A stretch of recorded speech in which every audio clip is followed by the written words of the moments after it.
శాంతియుతంగా ధర్నా నిర్వహిస్తున్న విద్యార్థులపై పోలీసులు జరిపిన దాడిని కేంద్ర వైఖరిని ఖండిస్తూ హైదరాబాద్లోని సోమాజిగూడ ప్రెస్ క్లబ్లో విద్యార్థులు సమావేశం నిర్వహించారు. మాజీ ఐఏఎస్ అధికారి ప్రముఖ సామాజిక కార్యకర్త ఆకునూరి మురళి అధ్యక్షతన జరిగిన ఈ కార్యక్రమానికి సామాజిక కార్యకర్తలు, బ్యూరోక్రాట్లు, విద్యార్థులు, సాఫ్ట్వేర్ ఉద్యోగులతో కలిపి 1000 మందికి పైగా హాజరయ్యారు.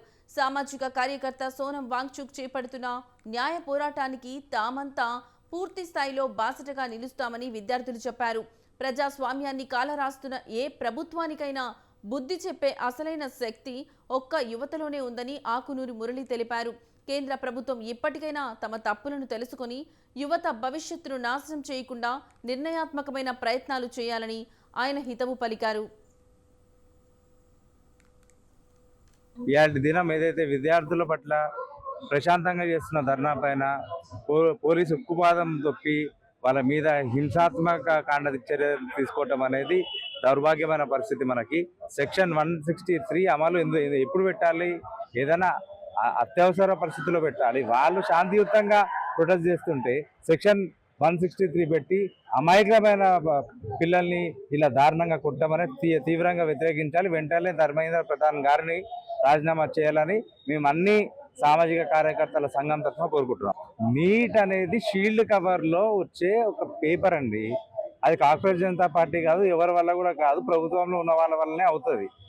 నీట్ ఒకటే కాదు, university common entrance exam paper కూడా లీక్ అయింది, జేఈ అయింది, ఐఐటి అయింది. ఇంత దౌర్భాగ్య పరిస్థితుల్లో మనం ఉన్నామా? 10 రూపాయల డైపర్ ఎలా తయారు చేస్తారో మనకి ఇప్పటిదాకా లీక్ కాదు. కానీ ఇన్ని లక్షల మంది పిల్లల భవిష్యత్తుని లీక్ చేసి మీరు వాళ్ళ జీవితాలు 23.7 లక్షల మంది పిల్లల జీవితాన్ని పరంగా పెట్టినారు. ఈ దినం రాబోయే రోజులలో ఖచ్చితంగా యువతరం గడ్డుకాలం వస్తుంది ప్రభుత్వానికి నేను తెలియజేస్తాను.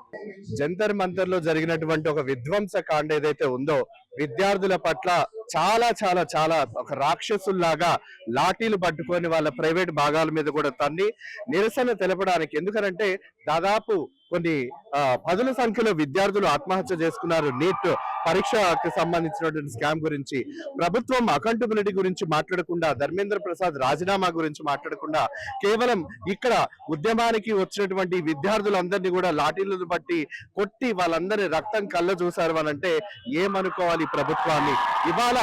ఇవాళ దానికి నిరసనగా హైదరాబాద్ ప్రెస్ క్లబ్ లో విద్యార్థులు, తల్లిదండ్రులు, ఉద్యమకారులు, యాక్టివిస్టులు అనేక రకాల నుంచి పెద్ద ఎత్తున సంఘీభావం తెలపడానికి ఇవాళ హైదరాబాద్ ప్రెస్ క్లబ్ కి వేలాది మంది విద్యార్థులు చేర్చుకున్నారు.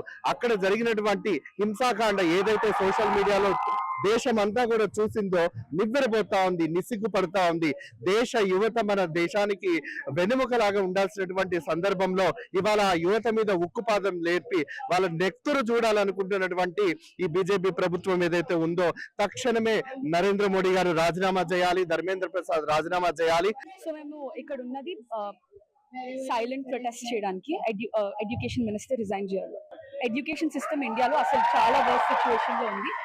ఎస్పెషల్లీ అండర్ ప్రివిలేజ్ కి ఎక్కువ ఎఫెక్ట్ పడుతుంది. ఎందుకంటే ప్రివిలేజ్ పీపుల్ చాలా మంది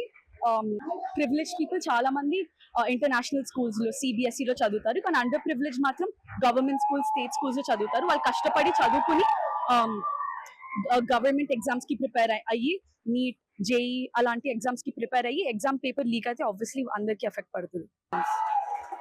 ఎడ్యుకేషన్ సిస్టమ్ మారాలని ఇక్కడ ప్రొటెస్ట్ జరుగుతుంది.